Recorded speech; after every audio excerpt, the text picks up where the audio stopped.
Hello, I'm Fantastic and Fantastic, and today I'm going to be talking about the new 10 Magic Stones Seasonal Super Godfest that has just gone live in North America. So, Super Godfests are 10 stone events that give players a 1 in 3 chance or 33% odds of acquiring any Godfest exclusive plus whatever benefits they sprinkle in.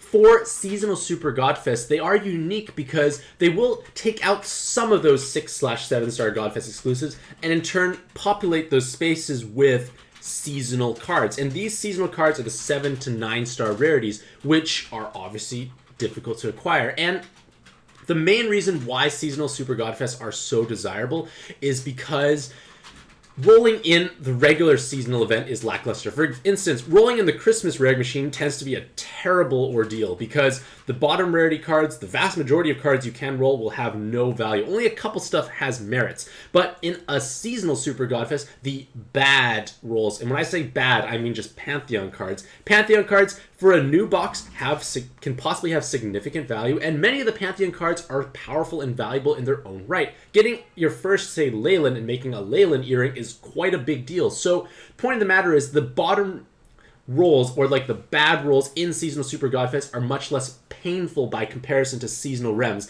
which in turn means you can potentially acquire these top rarity cards without getting the various junk and fillers at the bottom. Another important aspect of this is that you can acquire these cards directly. You don't have to monster exchange for them. For instance, if you want Christmas Gremry, it needs 4 6-star Godfest exclusives. So that means if you roll her here in this event, you just saved yourself 4 trade fodder, essentially. Like, it's a big saving. So if any of the seasonal cards are truly exciting for yourself, it is worth the rolls because you can acquire them directly, which is massive savings in the future. So, let's take a look at the rolling pool. So, like I mentioned beforehand, regular Super Godfests have a 1 in 3 chance plus extra zest. And for the Seasonal Super Godfest, we have a 37% chance to acquire any of the good cards. And when I say good, I mean Godfest exclusive, I mean Samurai 3, and I mean seasonal cards. So 37% chance is definitely higher than 33, so that is nice. But remember, the fact that you can actually acquire the cards directly is in itself huge savings. It's like, if I rolled the Christmas Tamadra, that's like me rolling 5 7-star Godfest exclusives. Truly mind-boggling and amazing overall. So, let's take a look at the notable seasonal cards. And all the seasonal cards do have some value, but I'm just going to be taking a look at the ones that I feel have the most value. So, Christmas Tamadra, in their base form, is actually a wonderfully strong cleric option. They have potentially 4 skill boosts or huge personal damage. They have full blind resist. They have that L shield, which is situationally helpful. They could have an L awakening. They have flexibility. They can be kind of catered to your needs, and they have a valuable active. It gives you 1 turn haste, which is an effective skill boost. It gives you 8 turns of bind, awoken bind, and unable to match orb effect clearing. So wonderfully strong utility in this card, but they are a bit more restrictive compared to their weapon assist because they obviously only shine brightest on certain teams. Whereas their weapon assist is, in my opinion, one of the best weapons in the game. And as far as cleric-based options go, when I say cleric, I mean things that can clear bind, awoken binds, and unable to match orb effects. It is probably going to be the absolute best option you have available. Like, I don't think any other weapon will be superior to this, especially from a universal point of view, because you get full bind immunity, you get a skill boost, so those are helpful to begin with, and you have an amazing active skill alongside 3 situational killers. These 3 situational killers may seem a little underwhelming, but in World of Carnage 2, the evolution material killer is incredibly valuable because there are high defense evolution spawns, most notably the Dragon Seed. So now that 2 billion defense mark becomes 3 times easier to hit because you get 3 times personal damage with the owning card.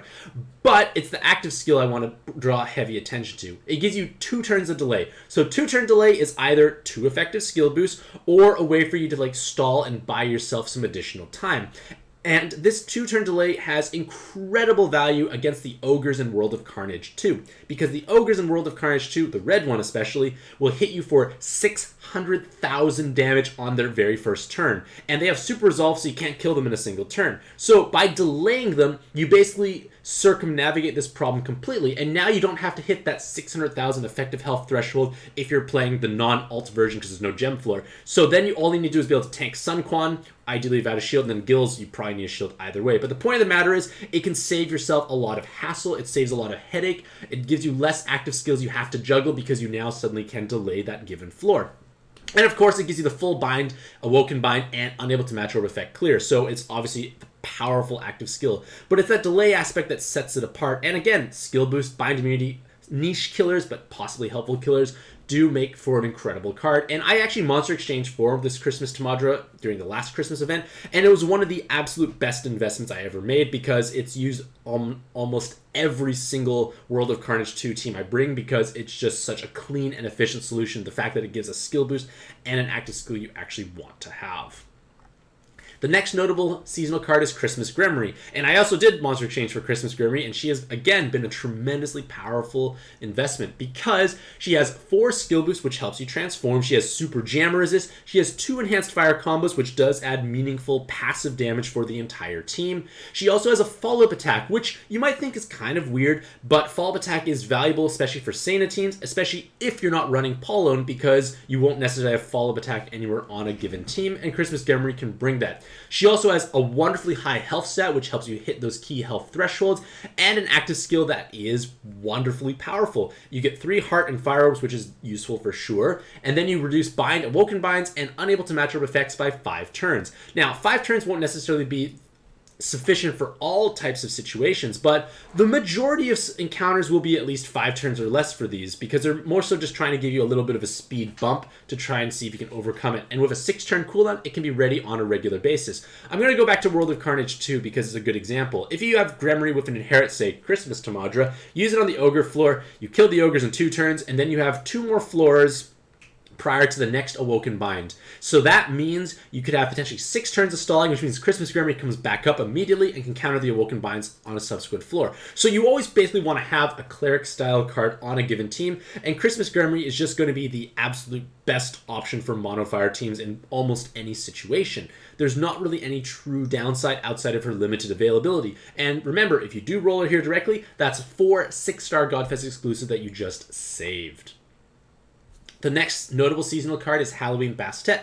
And Halloween Bastet, I feel that her main appeal is her active skill. Her active skill is a 3-turn cooldown that provides 2 times RCV and 2 times orb movement time. And that is a huge amount of value right there because with the 3-turn cooldown, you can easily inherit over top of it, get a higher impact active skill if necessary. But the point of the matter is you can have this active skill ready basically at any given time. Whenever you need to overwrite these debuffs, Bastet should almost always be ready. And that's important because many dungeons feature multiple back-to-back dangerous debuffs, and being able to overwrite them quickly is one of the most valuable things you can do for yourself. So it provides a wonderful amount of utility. Like for myself, when I'm trying to use mono dark teams, I always found it difficult to find like RCV and movement time buffs because my options would be like, say, Yuri Shot, who's a 4-turn cooldown after transforming, and it's movement time plus attack buff, which is slightly different, but the RCV buff is important. I don't have fonts from Gung Ho Collab, so I don't have that beautiful RCV buffer either. So I don't really have truly any great options perhaps necessarily for these buffing override. Maybe Cammy, possibly, but the point of the matter is it can be difficult, especially to have both solutions countered from a single given card. So Howling Bastet has definite value there. She also has reasonable personal damage. She has a guard break, which might be helpful if you somehow have rainbow coverage and you want to just smash through the Dragon Seed. And the last notable seasonal card that I like to draw attention to is Christmas Polone. So Christmas Polone has 4 effective skill boosts. In her base form, she has 2, and then she transforms, which gives 2 turns haste, which is 4 effective skill boosts. And once she is transformed, you have many orb enhances, which can give significant amounts of passive damage for your mono wood teams. She has guard break, which may be helpful, but the main appeal is this 8-turn active skill. Her active skill gives you a single turn of damage and color absorb counter. And basically, no matter what dungeon you are running at any point in time, you're going to encounter one of these mechanics. And being able to counter those with relative ease is a truly beneficial and meaningful aspect. So having Christmas Pollen can definitely alleviate those problems. But the biggest drawback, I feel, is that she's heavily restricted to be only used on mono wood teams. Only mono wood teams are going to benefit from the orb enhances, and the original Polone can be used on a wide variety of teams because she doesn't have passive damage. She has team health and follow-up attack, which is going to be helpful across a variety of teams. No team is going to be upset gaining additional team health awakening. So the main drawback is regular Polone has much more universal coverage and fulfills basically the same role with that active skill. Not to say that she is weak, but it's just that she is heavily restricted to mono wood teams. So, in conclusion, Seasonal Super Godfests are exciting events because you can directly roll these highly valuable cards that would be difficult to acquire otherwise. You can save massive amounts of trade fodder, and even if you don't hit those seasonal cards, you might acquire Godfest exclusives or a Pantheon card. And in all honesty, a lot of the Pantheon cards still have value as long as it's not your 10th copy of it. Like newer or more shallow monster boxes can greatly benefit from Seasonal Super Godfest because you're acquiring things that build up your monster box with the chance of acquiring something that's truly valuable. And even so, getting a Godfest exclusive can be seen as trade fodder. So let me know what you think about this event in the comments below. Do you think it's worth rolling in? And if you did roll in it, were you happy with the results? Either way, hopefully you all have a fantastic day. I wish you all the best looking at your own pad adventures, and happy puzzling.